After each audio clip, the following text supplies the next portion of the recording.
Eric and I have always been givers.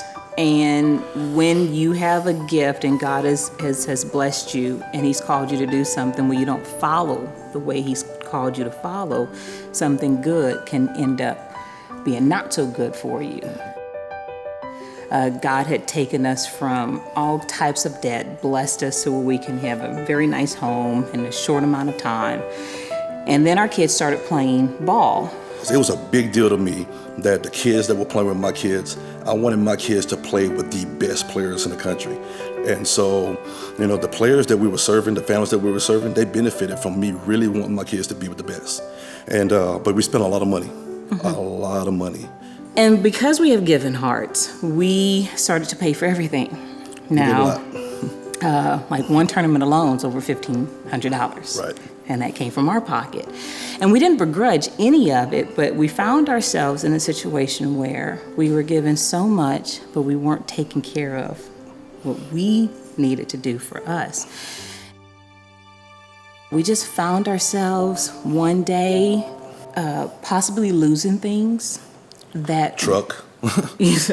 Truck, house. And we never cared about status, but it was like, how did we get here? We tried things off and on, but we weren't doing it God's way. We gave, but we weren't giving God's way because of the strain that debt had us under. There's a scripture that says, the borrower is slave to the lender.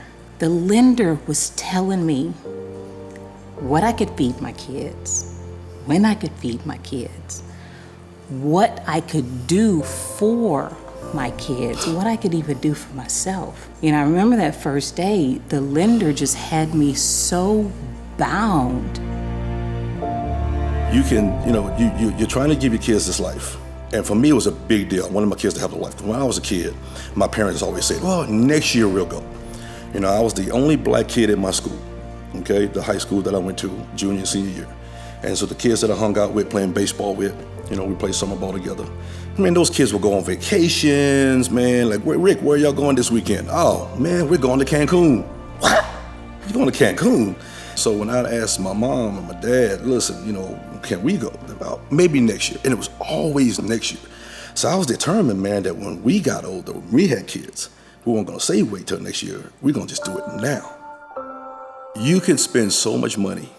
And we're putting a bunch of stuff on credit cards, not to mention the baseball stuff that we're trying to help all these families, but even trying to give our kids that life. You don't have any money, man. You're broke. So based on his background and our education background, Eric started to realize that he could actually help the athletes that he was training become college players and really have very little college debt as a result of ball.